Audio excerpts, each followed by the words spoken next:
For folks who don't know, the Free State Project is a movement of voluntary human action where we are trying to concentrate libertarians in the state of New Hampshire. I think we've done more in the last decade than every other libertarian movement combined has accomplished in the last 5 decades. Are my friends and my neighbors who are willing to stand against tyranny, make their voices heard, and have a goddamn impact. We have a problem where too many people are afraid to say what they believe in, let alone actually do something about it. If you're afraid to stand outside the TSA line and piss off 97% of people who are waiting to just take the farm building up their ass in 5 seconds, then you're probably not ever going to make the change. Free State Project, again, it's 1% of the Free State movement. I am a friend of the Free State Project. And would you encourage people to check it out? Absolutely. Check it out. Find out. If you like it, join and continue the effort.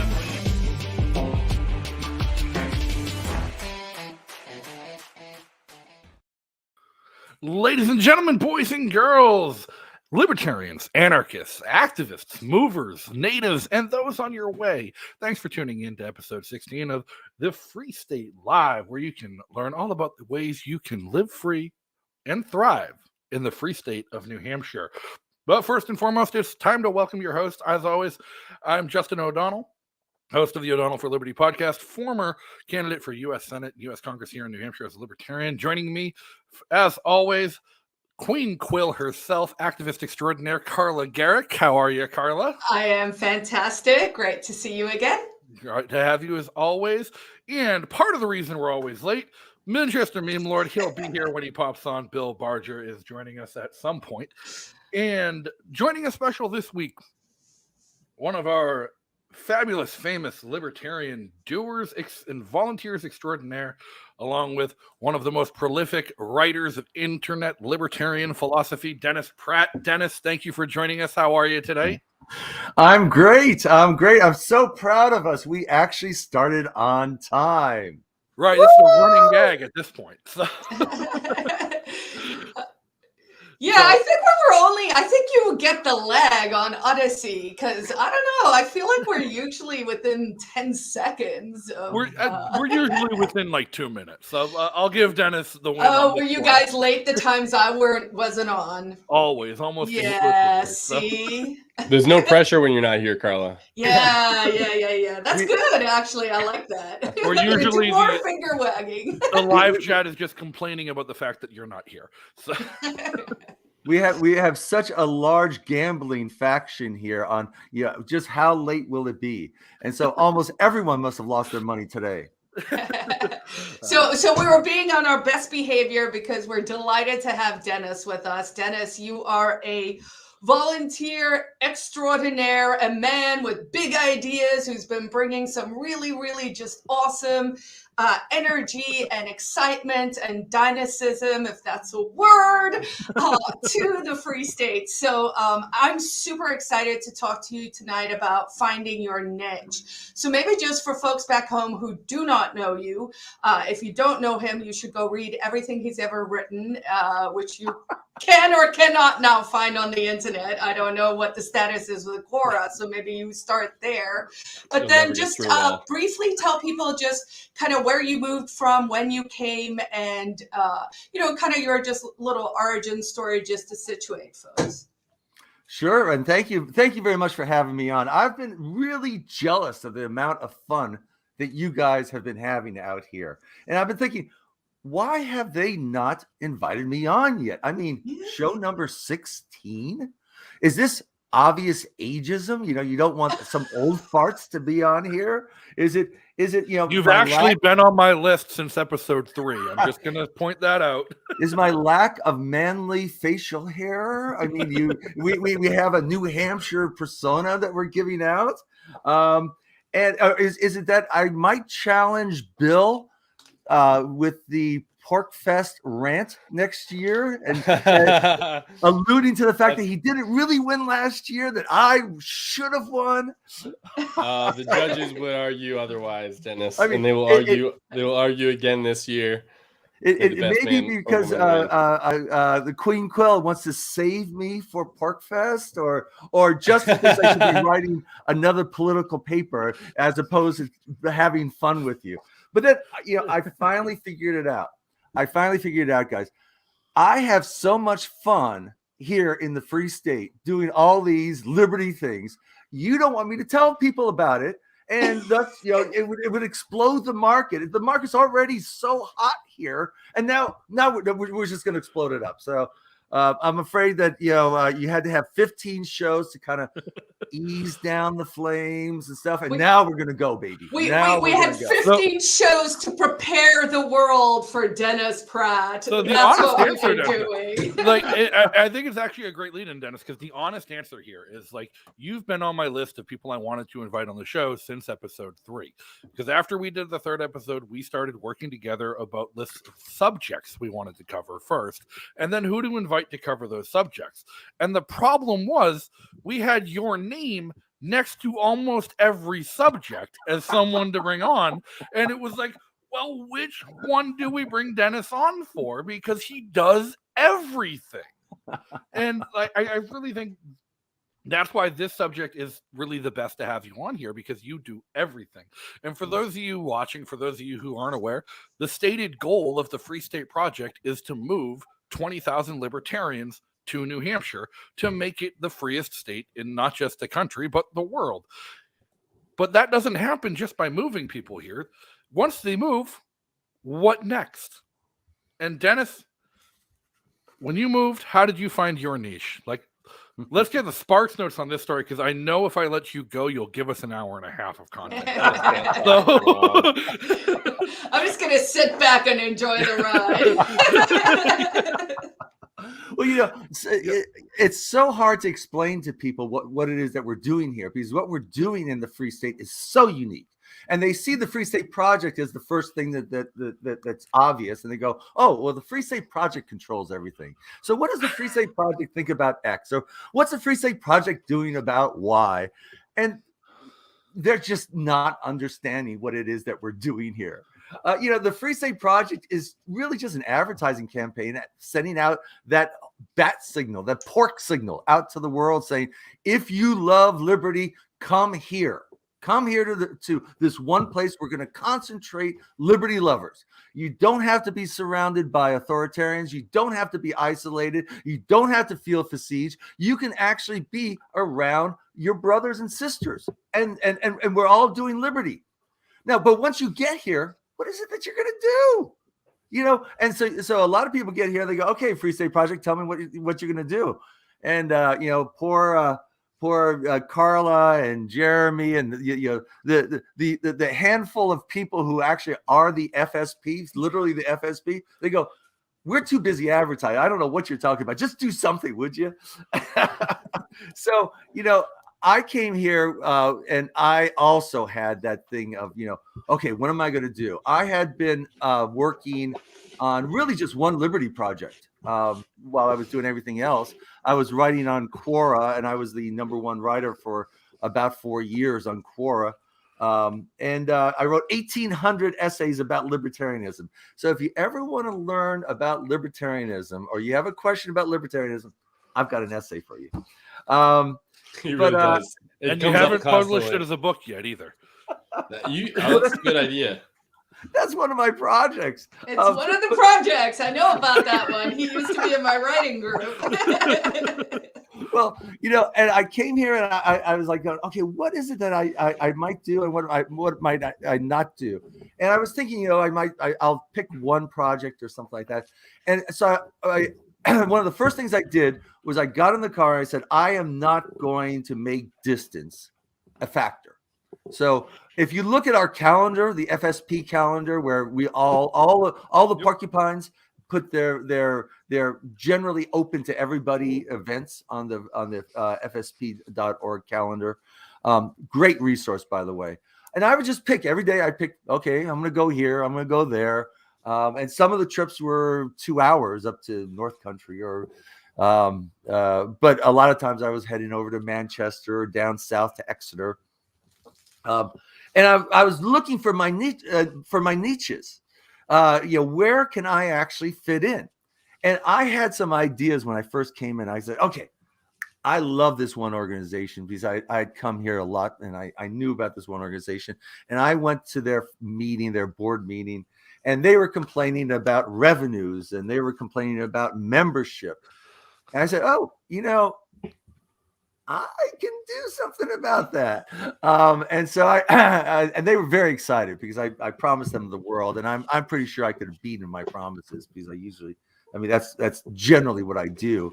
And then I sent to them, okay, here are the things that we're going to be doing. And with so many changes, I didn't hear back from them for a month. And then they called me back up and they said, we've actually thinking about it, we're doing well enough. We're not going to be doing these things. We're not going to be changing this much. And so actually, if I count, there were probably 4 or 5 places where I thought, okay, this is a place I can I can enter, or this is a place I can enter. And I just didn't match up with those places.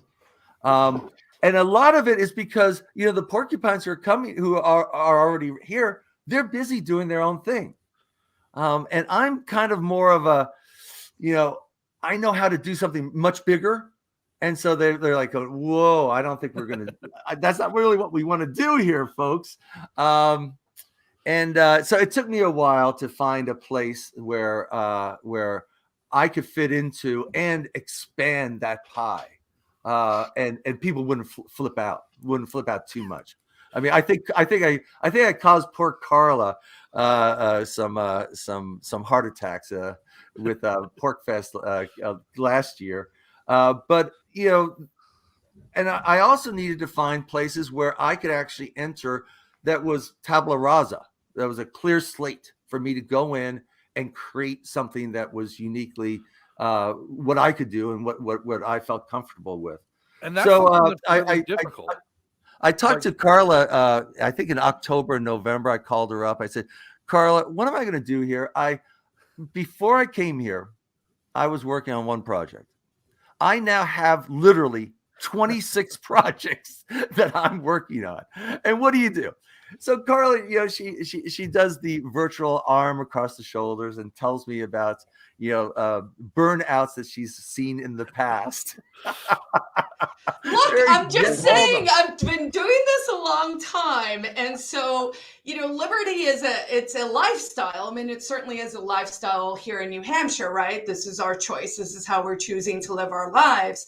And that being said, having myself hit the wall pretty hard when I was doing 26 to, 187 projects at one time.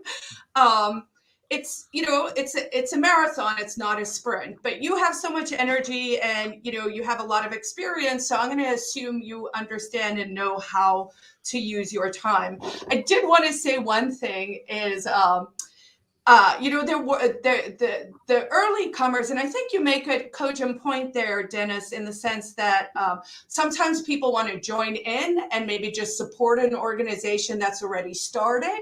And sometimes I think people want to be like, I have great ideas and I want to run with this and I'm charging full steam ahead. And I think those can be as a result of personalities. I mean, a lot of us don't like authority. So sometimes you have to come. Someone made a comment, we have to sprint through the marathon.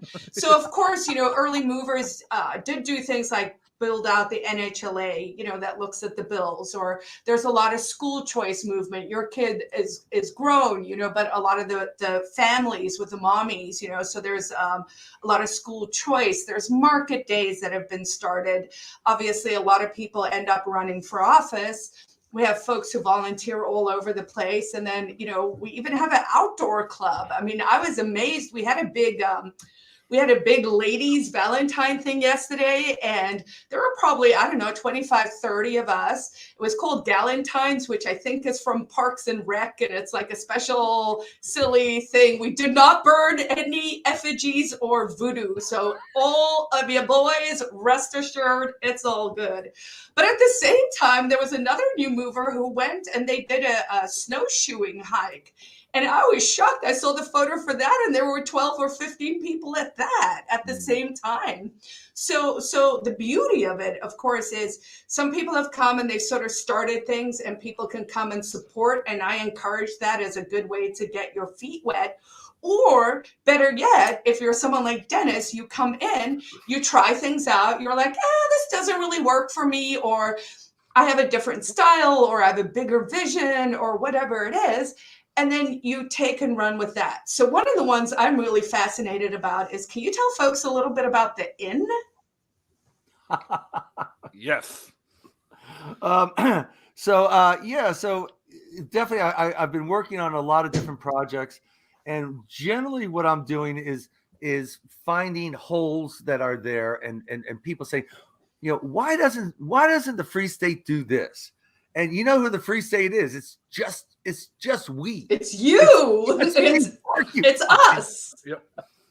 But one of the big things we need are kind of entrepreneurs, people who say, all right, well, that sounds like a big hole. I'll put together some people together to take a look at that, and we'll figure out how to do it.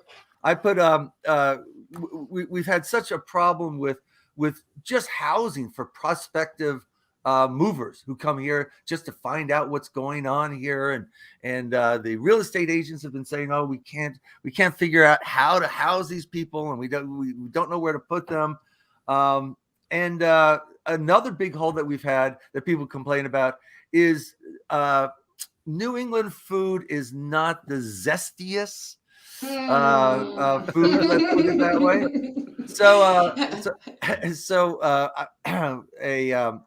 One of our many real estate agents found an inn that's been lying fallow for about 30 years.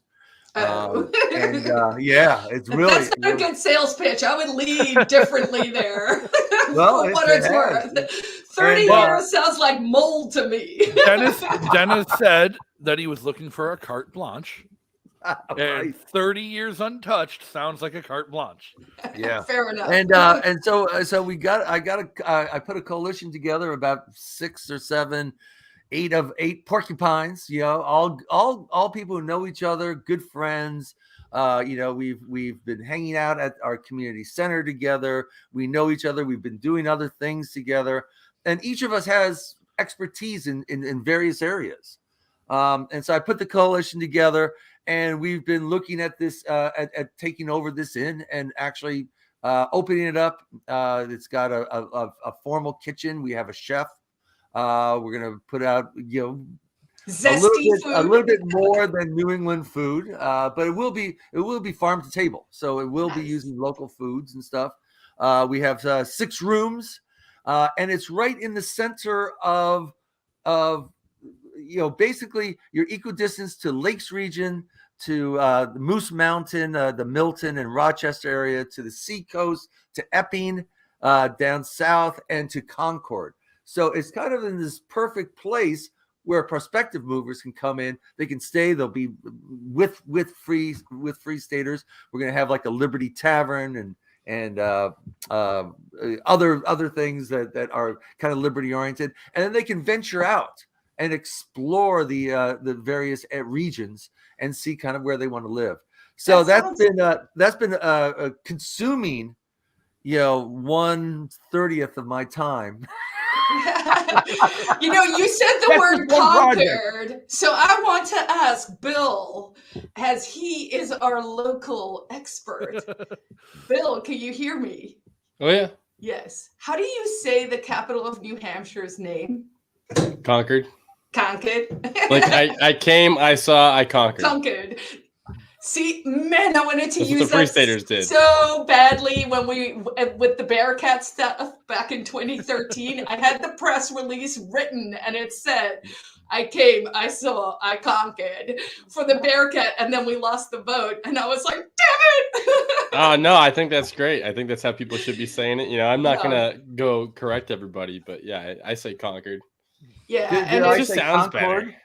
better. How did I say it? Concord. which is like the flight of the Concord. And I think it's like a British, I mean, it's one of those words. It's kind of like Houston and Houston and New York and stuff. Yeah. But I just not find it wrong. hilarious because I used to say Concord and then someone corrected me and then I overcorrected. So now I do it with some kind of weird like Concord accent. Concord. You say like you're from Boston. when I was running for Senate, the original script for the radio ad had the name in, and I was like, I am not saying that word in a radio ad to try and get elected because I will be hated by. Hey, it's not as bad as everyone who tries to pronounce Coos County when they first get here and say County, because the people up there will get actually offended by that. It's like, no, it has an umlaut. It does have an umlaut. It is an umlaut. But no, So Dennis, I've got a question for Dennis. Oh, you go ahead. Yeah, I was going to say, Dennis touched on something earlier that I think is really important. Is you tried a bunch of stuff trying to find your niche, find what you were good at, find what you wanted to do in a project that was suited to your talents, your skills, and your drive. But you failed a bunch. And there was a whole bunch of stuff you tried that you didn't succeed at, but that doesn't mean they stopped happening. It's just other people are doing them or they weren't a fit for you. Like, what are some of the projects that you jumped into that just you abandoned, just were not for you, but are still really important that they're getting done? Yeah, I mean, part of it is that there's just a mismatch of energy, and I'm kind of the marketing expansion. Let's make this big, and other people are kind of like, we're happy how this is. You don't want me around. We're happy how this is. But also, there's just areas that I just suck, and that's a technical term. We pronounce it suck. Here there's no SUCHE or something. I saw, I sucked. And I'll be right up front. So one of them is kind of fitting into large state organizations. I do not do that well. I'm kind of a mold breaker, so you don't want me in there. Politics. That's why you got that in. It turns out that I can't do politics. I wrote 1,800 essays on Quora about libertarianism, but all from an ethical perspective about how we own our own bodies and stuff.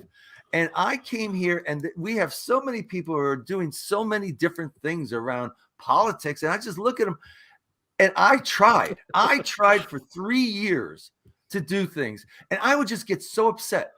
I would fume, and I would like toss at night. I'm reviewing a bill that, and I go, how dare these people think that they should be able to control people in this way? And and my review, right? They want a paragraph, 2 paragraphs. I'm writing 6 pages. And I'm like really agitated. And then, it's like, go do something else. Crypto. I can't do crypto to save my life. I love all the crypto people. Oh my God. And I every year I have as one of my New Year's resolutions, learn about crypto. I can't remember my passwords to get on my stupid Gmail. So I have wallets. I can't access the. So I'm just not going to do it anymore. There are so many areas that I've kind of said, I don't fit in. One of the big things, it turns out that an area that I really like and I really fit in well and I can do really well is building community. It turns out that we had some clubhouses already here. We have the oldest Liberty clubhouse, I think, in the nation, and we have other clubhouses. But the clubhouses all have different feels and different vibes. We have a clubhouse that's kind of more conservative and quiet, and we have another clubhouse that's more kind of a party. We have another clubhouse that's maybe a little bit more secretive. We don't want to be on the map. And of course, I come in and I think a clubhouse is a clubhouse is a clubhouse. It's the clubhouse is the type that I want, right? So it turns out that no, the type of clubhouse I want is a type of clubhouse that's just one of many. So I butted heads with a clubhouse, And finally, I just went ahead and again found a coalition. This time I put together a coalition of about 30 porks who also had a idea for kind of an open, welcoming, we work with everybody type of clubhouse. And we started that out here on the seacoast, and it's been just gigantic success. We do so many events every single month, but it's a success for the type of people who like an opening, welcoming type of feeling. The people who say, I don't like a lot of people traipsing through here. You don't really want to be around the shell. We have a lot of things going on. A lot of people. You come there and it's like, hello, welcome. So you'll feel very welcomed at the shell. And another one of the things I have in my mind this thing called the libertarian. Oh, just to give you an example. So I was kind of the principal inertia mover creator of the shell, but I had in mind that the shell would turn into this large building complex that would become the centerpiece for my libertarian mecca. The internal part. The Free State Project is bringing people in. Great, bring more people in. But what do you do when you get here? So we'd have like this gigantic complex, and I actually have in mind a place, and it's multiple acres and multiple levels, and it would be like this center of libertarianism in the entire world. We would actually have connections to liberty throughout the United States, all the think tanks, all the liberty groups, but also international. And we'd have simulcast, and we'd have conversations, and anytime that you were anywhere near the Eastern Seaboard, you would have to come to the libertarian mecca. So I started the shell, and part of me was like kind of going, I can actually evolve this. I can make this big enough that it becomes that centerpiece. And so I'm pushing. And the people are going, we actually like it this way. Why don't you go off, do something else, Dennis? And so that's kind of what I'm doing. I'm creating other Liberty clubhouses. I'm working with other people, creating what I call now a necklace of clubhouses, all the way from the very top North Country through the pass in Plymouth and Laconia and Concord and Weare, and I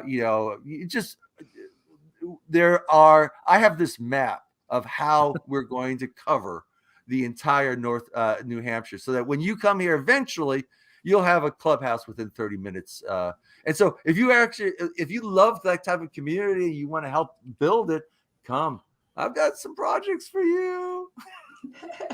Of course, a lot of people who come are like also self-starters who are like, oh, I want to go do my thing. I think that's actually always a challenge. It's like libertarians and Baptist churches. It seems like down south there's a million different churches. And I asked my sister once, and she's like, I think it's because someone gets mad at someone and then they just go start a church next door, right?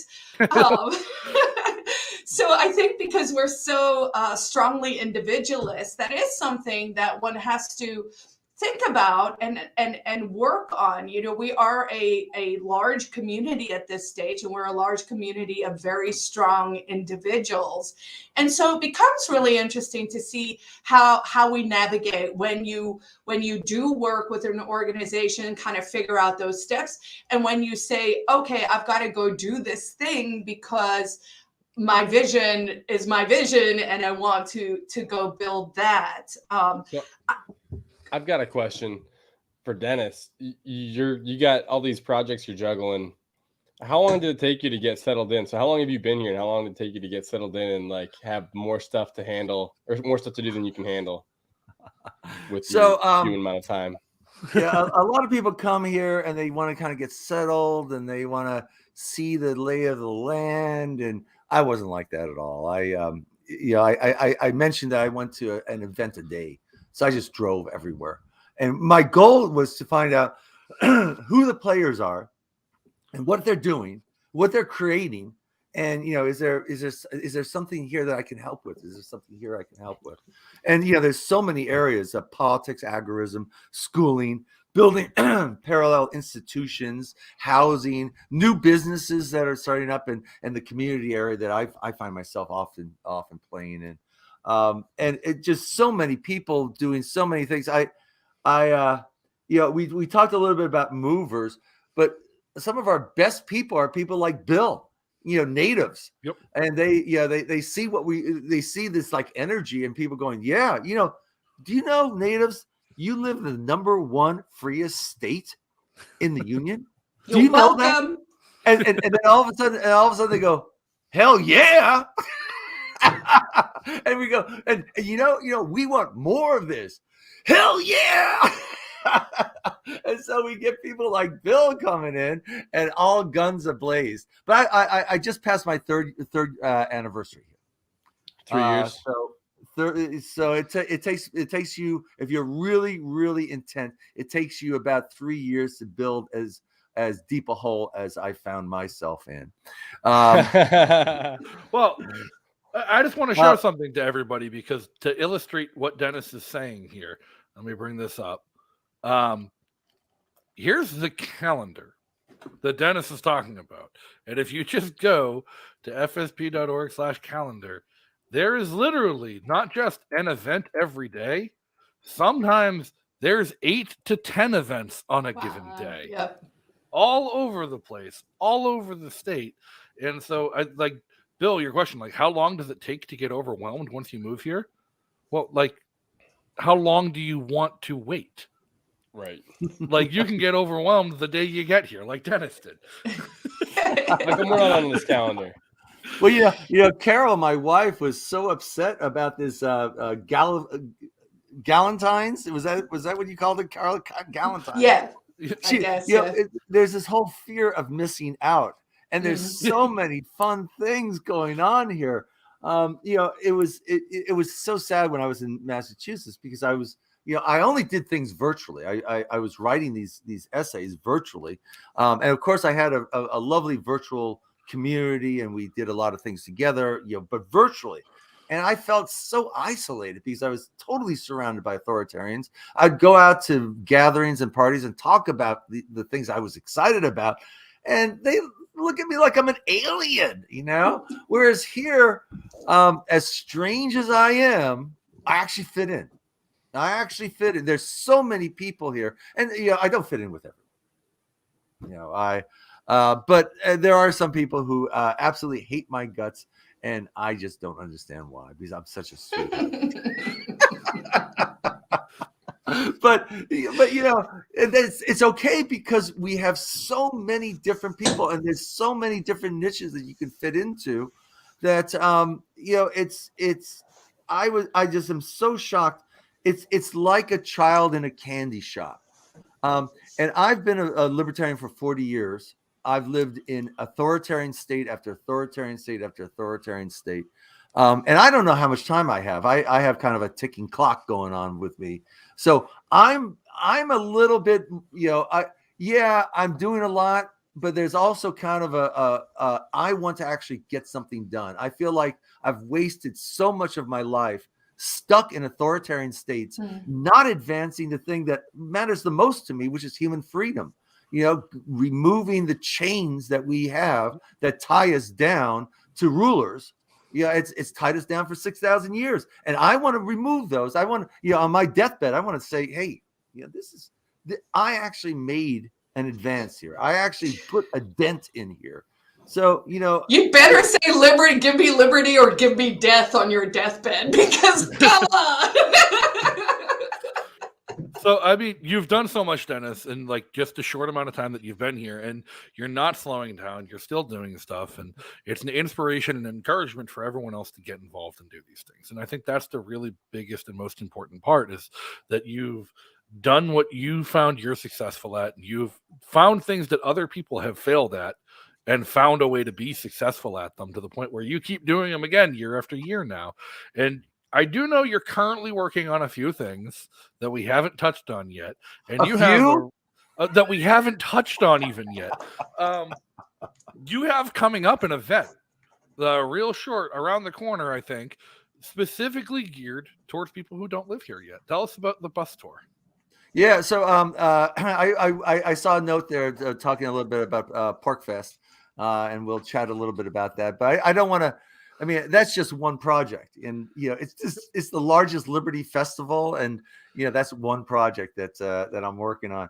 But the thing is that when people come to the Free State, they want to see kind of what's here. They want to hear the stories. And we do this great event in PorkFest in June 20th through the 26th, and you come here and you're going to get an immersion experience into Liberty and what the variety of things that are going on. But the question is, what do we do for the other 51 weeks of the year?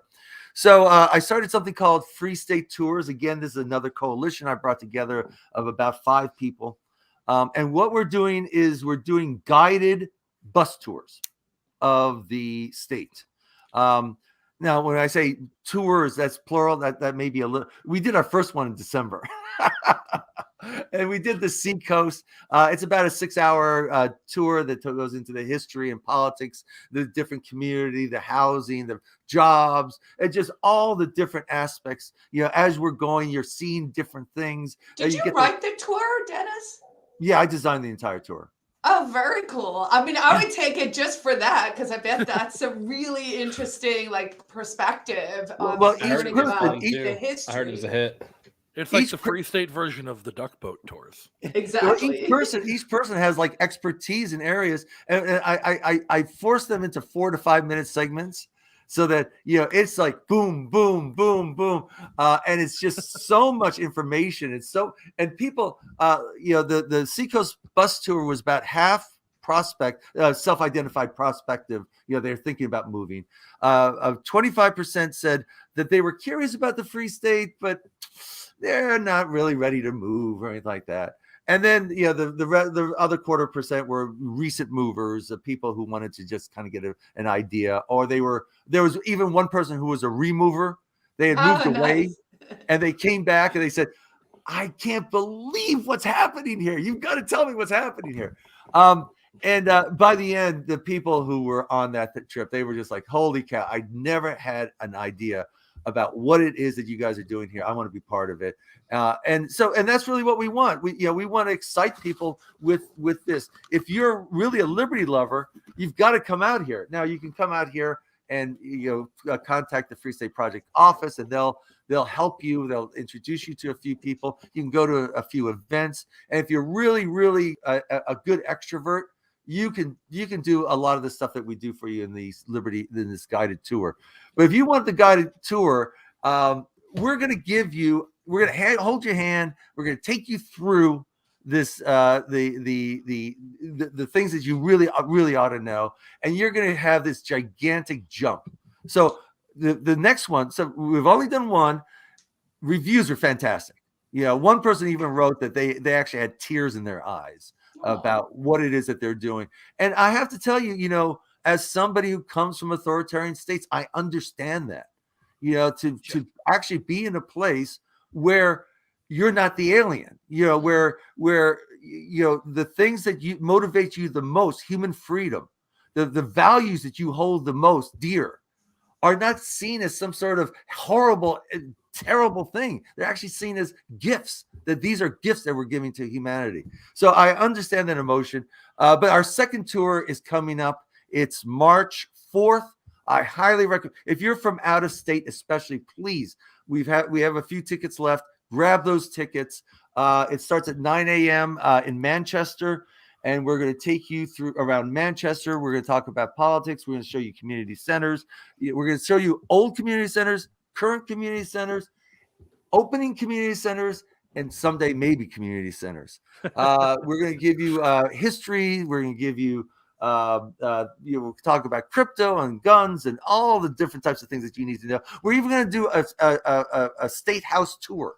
Nice. And then we're going to take you to a Free Stater bar. We're going to take you to a Free Stater community center where we're going to have that's actually where we're going to have lunch. We're going to have a farm to table type of lunch there.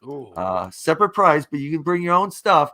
but it's gonna be good stuff. It's gonna be good stuff. I really think that's. And if you guys want to get tickets to that, if you check the description of YouTube, if you're watching on YouTube, or the description of Odyssey after the show, it'll be there, or the description of whatever podcast you listen to. You can click that link and go get tickets today. Dennis says there's only a few left, so act quick if you want to get them. Or just go to Eventbrite. Go to Eventbrite and put in Liberty Bus Tour. We're the only ones there. Come on. Liberty Bus Tour, Free State. Put in some keywords there. Eventbrite. You'll find us. This, New Hampshire's where it's at, and we're doing these fun types of things. But yeah, that's one project. I wanted to mention, I saw some comment come up that asked, can we do a Mad Max bus, porcupine bus? So we used to kind of have one. So Dennis and I were talking about the bus tours, and I was like, oh, I need to tell you, we did have a bus back in 2008, 2009. That bus was inadvertently kind of Mad Maxy because it would break down a lot, but it did get like a bunch of us to see Penn and Teller in Boston once. But a lot of times it was going places and it just kind of broke next to the highway. So I don't know if that qualifies as a Mad Max pork bus, but kind of. So I'm glad we have upscaled over the years and that we can do something. These are luxury buses that with professional drivers, and they shouldn't break down. The Seacoast one, we actually had it as a blizzard was coming in. And of course, it scared the heck out of the out-of-staters. A blizzard's going to come in. Surely you're going to be canceling this. And we're kind of going, you realize that we're Granite Staters, right? Right. But also, the Seacoast, we don't get the types of snows that Manchester does. And we were walking around Exeter at one of our stops, and I was going, there was this light little snow. It was beautiful and just absolutely gorgeous, this quaint little town. I go, this is a blizzard in New Hampshire. A couple weeks ago during the Libertarian Party of New Hampshire convention, somebody had posted one of the groups saying, are we going to cancel the convention? There's supposed to be a storm tomorrow. It's going to be a blizzard. And I just commented, I'm like, sir, this is New Hampshire. Like, no. But Dennis, mostly because we're cheap and no one wanted to pay the hotel. That's why. Which is also very New Hampshire. But Dennis, there's one thing you've kept coming back to, in all of your descriptions of the different activities and the different missions and the different projects, you keep mentioning coalitions and building coalitions with people who want to work on those things, even though those coalitions might differ from project to project because different people are interested in different things. And I think that is something that's incredibly important to remember here, is that the Free State movement, not the Free State Project. The Free State Project, as Jeremy Kaufman aptly puts it, is less than 5% of the total Free State movement. Now, the Free State movement is one of the most decentralized movements for liberty in the world, where it's people who are empowered to do what they think is necessary to make the world more free in their lifetime. And those necessities take different visions to different people. And it takes all of those people working towards what they want to see better in the world to make the world a better place. And you're accomplishing that by not using a top-down, authoritarian, centrally planned approach to liberty, but by adopting a swarm-wise strategy of just finding 5 people who want to do a thing and getting it done. And that's what I applaud, and that's what I love most about Free Staters. And when I look at any other activist movement in the country or in the world that I've seen, I've never seen a successfully decentralized, swarm-wise movement like this other than in politics. And to see it happen culturally with the Free State movement is, to me, the biggest white pill of beacon and shining light of the future that we have. Yeah, it's really hard to explain this because, of course, we're raised and we see in media all this top-down, centralized control, and so it's hard to explain to people. They say, "Well, who's in charge?" I don't know. There's nobody in charge. You're in charge now. If you want to do something, then you're in charge of it. Go do it. Or they go, well, someone ought to do this, and I'm like going, I'm doing 32 projects. Who are you looking at? The rule is if someone's got to do it, whoever the someone is who says it, you're it. You're that someone. You're it. Well, and that's a rule I use in business. When an employee comes to me and an employee has a suggestion or a problem, I tell them, you can't come to me with a complaint unless you have a solution. You can't come to me with a solution unless you're willing to do it. And instead, one, I don't get complaints, but when something is a major issue and an employee has an idea, if they think the idea is good enough, they're willing to do it. And I've ended up promoting people because of their complaints, because that process has led to them just taking initiative and doing stuff. Well, there's actually a rule in personal growth that we use. I worked on I created the largest in-person personal growth group in the world in Massachusetts. And we were doing 250 events a year. But there's this kind of thing of when you see something and you're really complaining about it, that may be why you're here. It's not a problem. The other people don't see it. You see the problem, you go, here's a solution that might be absolutely fantastic. Now, I as a marketer, I suggest you do a little bit of market research. Find out if, in fact, people want that solution that you're coming up with. Check it out with them. But that may be your area. That may be that may be why professional complainer. Well, no. That you've actually identified that this is an area that you really. So just to give you an example, I talked a little bit about how I do terrible in politics and I get really upset with them and that type of thing. But one of the areas that I actually have a lot of passion around is end of life. So assisted suicide and things like that. It's something that I plan on for myself. And it's something that I think actually libertarians differ quite a bit from our conservative friends and quite a bit from our progressive friends in terms of how we handle it. To a libertarian, one owns one's own body, and that is sacrosanct. That we have no superior owner to our bodies. Otherwise, we would be someone's slave. And that shows itself at end of life. So I had to choose kind of what, there's so many people working on so many different political thrusts. Nobody was working on end of life. And I kept going, well, why aren't you guys working on this? And I noticed a lot of our representatives, the last time the end of life bill came up, they voted against it. I go, what are you doing?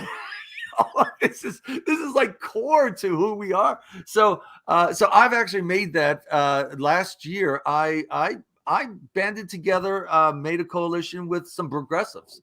Now my solution is really different from theirs. Their solution still presumes that the state has a superior ownership and that we must go beg the state for relief of pain and we must beg the state for permission. And I'm going, no. That presumes that the state owns me. So I'm coming in with this really, really different viewpoint. And initially, they were scared of me. They were very upset. They've actually changed. They were scared of talking about assisted suicide. Last year, at the end of last year, they actually shifted. So they were talking a lot about living wills and things like that because they didn't really want to talk about the hard issue. They've thrown all that away and they're going straight for assisted suicide. So I'm really happy with that. I'm actually doing a debate. I help with we have a coalition of people who do something we call Live Free and Debate. It's a debate series every month. And so this month I have the affirmative of should there be should suicide be legal or versus the government having some sort of control over it. Dennis, that's an example of where I uniquely saw something, and a lot of that has to do with my background and my health and what's going on for me. I uniquely saw something. I'm complaining about it. I'm going, wait a minute, what am I talking about? Maybe it's maybe this is where I can actually make an advancement that other liberty people aren't actually making right now. Right. And Dennis, for what it's worth, because I'm not sure if anyone actually expressed this to you, but the argument I've heard over the years with the end of life issue seems to stem from, I think there's a confusion with self-ownership, of course, but then there's also a lot of concern that if you create this right and you combine it with socialized medicine, you're creating the perfect storm for the government to just, start and put us down on their big farm, PHARM. So just so that you know, because I know you're prepping for a debate and stuff, but that is certainly one I've heard over the years. And I'm really glad you ran with that and that you said exactly that. There was something that you were passionate about. So in some ways, really, the Free State Project becomes this place where it's like both finding your niche, but also pursuing your passion. And sometimes you have to take a little time to figure out what that is. And then for some people, they're like, well, I've got some gray hairs. I've been thinking about this a while, and this is where I'm going to. So it's really exciting to see everything that you've been doing. And the big one. Oh, Bill, what do you got? I was just going to say, something that we might not have stressed enough is don't show up expecting someone to give you marching orders. Come poke your head into all the different communities and all the different holes and all the different things people are doing and figure out what interests you. And then, ask people if they need help. Definitely don't be shy. Ask. And then if there's something you see that needs to be done, jump on it, because chances are somebody else agrees with you. Sorry. Yeah, go ahead, I actually want to say PorkFest is now kind of a model of this decentralized approach.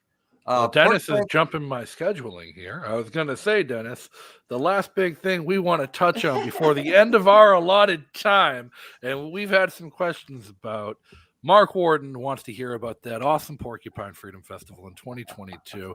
Dennis, you organized the last PorkFest in the year before, the 2020 PorkFest, at the height of the pandemic. People came away from that PorkFest saying it was not only the best PorkFest they'd ever been to, but it was the best festival they'd ever been to. It was the best Liberty experience or Liberty get-together they'd ever been to. And you went into last year's PorkFest as the organizer with a single-minded mission, it seemed like, to just upstage what Carla had put together in 2020 and make everyone eat their words and say it was better again. What are you doing this year? Well, actually, I worked under Carla 2 years ago. Carla actually wanted me to organize 2 years ago. I was going through some radiation treatments and stuff like that, so I just couldn't do it. But she had the guts to go with PorkFest even when the rest of the country was totally shut down, and we were the only festival that went. But she used me, and I actually prototyped a lot of the ideas that I went with last year. So, if anything, 2019 was our big, look at, would this hub strategy work and stuff like that. People say that I organize PorkFest. In a way, I kind of disorganize it. I decentralize it. What we're providing now is infrastructure. And then allowing people who have interest in various things to create their own hubs of activity all throughout the campsite. And so they may create a lounge. So we had the Christian lounge or the women's lounge, and they have talks and they have drinks and they have, just kind of a flavor and it's a little oasis, for various target segments. Or they have venues. They put out venues, and some of these venues could be like 10 people. Some of them could, we had venues that were as large as, I think they fit like 100 people just throughout the campground. And they might have themes on the Second Amendment and guns, or they might have a theme of crypto. We had a number of crypto venues going on. All I do is I provide kind of this framework and tools that people can organize and meet other people who are interested in it. So that just like we've been talking about throughout the Free State, at PorkFest, we have so many people and they have such diversity of interest, you can find your niches. And once you find your niche, we allow you to kind of create what's called an affinity group on Telegram. And then you can start planning, what types of activities you want to do? What types of events do you want to hold? Do you want to do a workshop? Do you want to have a talk? Maybe you bring in a speaker. You bring in a big enough speaker, and I'll put them up on the pavilion. If you can bring a speaker in or a topic that's sexy enough that 200 people are going to leave the campground, and that's a hard thing to do because the campground is so active, so many things happening. But if you can attract 200 people down to the pavilion, I'll put I don't care what it is that you bring down. Bring them down. You know, we're going to have debates there. We'll have major talks there and stuff like that in the pavilion. But a lot of the activity is going on throughout the campground. To give you an example, we had 100 events in 2019. But then by fully decentralizing, and that was actually a high watermark. 100 events was a high watermark. By fully decentralizing last year, we had 700 events. Last year, I was trying to explain, look, whatever you want to do, you do. And people surprised me. For example, there was a knitting hub. Now, there's no way that I, as a central planner, would have ever come up with the idea of a knitting hub. Just no way. It's outside of my area. That's just because that's the patriarchy. Right. That's right. But there are other hubs that were similarly surprising to me. And I would not have thought, oh, this is obviously something that we have to make space for, and we have to put it in the schedule. And instead, a group got together and said, I'd really like to do this, knitting or cosplay or women's topics or whatever it is that they're doing. And we're going to take a campsite. We'll put up a tent, a canopy tent. We'll have a couple chairs, and then I allow them to advertise it. They advertise their hubs, and we put them on the map.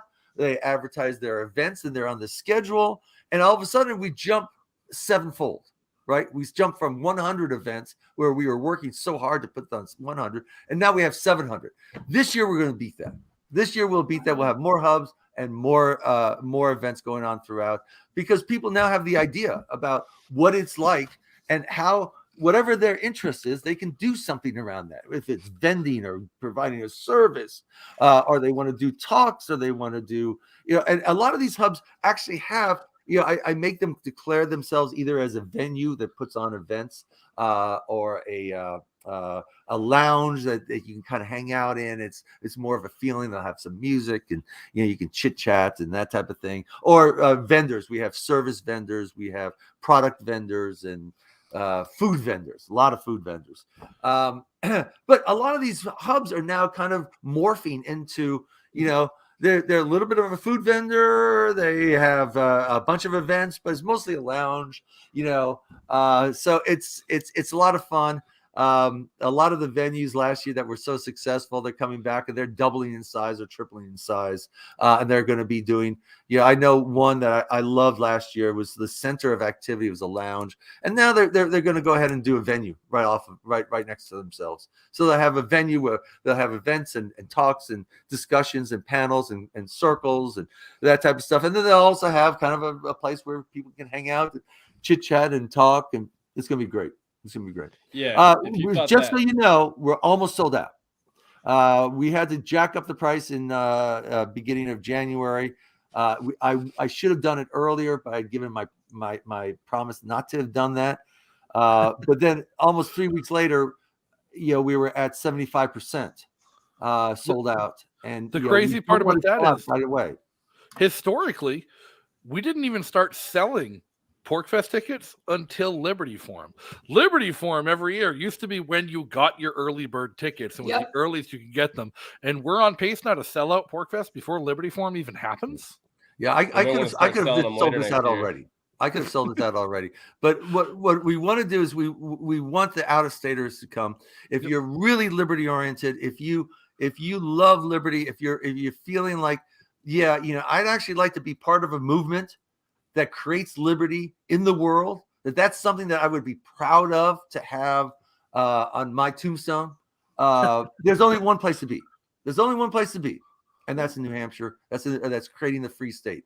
There isn't a free state here. We're not selling a condo. We're selling a fertile piece of land for you to build. So come here, and whatever it is that you want to build, come and create. Well, you might be selling rooms at an inn, so people can come and visit. So this has been a great show. Thank you so much, Dennis, for coming on tonight. Thank you so much for answering all of the questions that we had and filling us in on all the work you're doing, that you've done, that you failed to do, that you want to do, and things that everyone watching who's not here yet, this is not an exhaustive list of what needs to be done or what can be done.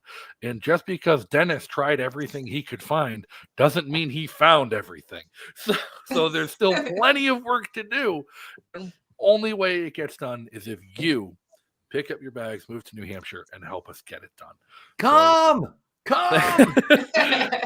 So, hey, once more time, thank you for tuning in. Thank you. As Dennis has said, make sure you get to PorkFest.com, get your tickets. It's going to sell out probably in a matter of days or weeks at best. And if you don't get your tickets now, you're going to be out of luck. They're probably going to spike to outrageous prices on the secondary market because Dennis is creating one heck of a demand to get there.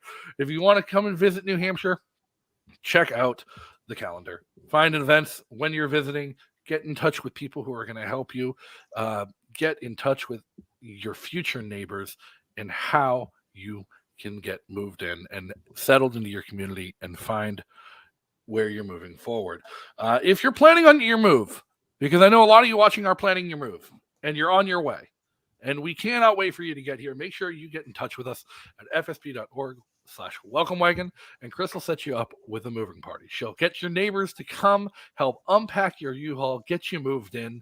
What are they taking now on average? Like 20 minutes to move in an entire house with the people that show up? And all it costs you is a couple pizzas. It's great, and you get to meet some awesome friends, awesome and beer. neighbors, and usually beer too. And if you want to support what we're doing, fsp.org/give.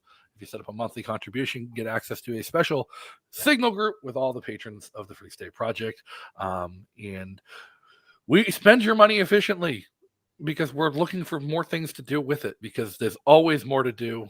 And it's because of people like you, because of people like Dennis, that we have a reason to do them. So again, Dennis, thank you so much. Carla, Bill, anything to add? Just strength to the Canadian truckers. Keep on trucking. Who fight the men. Go for it. Fuck them. Yeah, Justin Trudeau declared martial law at 4 p.m. today. Oh, jeez. Oh, shit. Well, we got to get ready for the Canadians. I know we got a bunch of people who watch from Canada. We always have comments from Canadians talking about how they're looking to move. Now's the time to make it happen. Figure Sponsorship out how. Hub at PorkFest. Join our Discord on fsp.org. You can find links to the Discord. Get in there, and we have some people who can help get you in touch with immigration attorneys. And the F-bomb was after the hour. Yes. After hours. And we need an underground railroad. I want to give a shout out to everyone who's building the Free State, and thank you so much for doing this. You guys are heroes. You guys are heroes for moving here when you don't know what's going to happen, and then coming here and then just rolling up your sleeves and building. Thank you so much. I can't tell you how excited I am. I know there's authoritarianism all over the world, and I have never been as optimistic as I am now. And on that, everybody, thank you so much for tuning in. We'll be back next week. And until then, be free. Peace out, guys. A nice place to fight in the summer.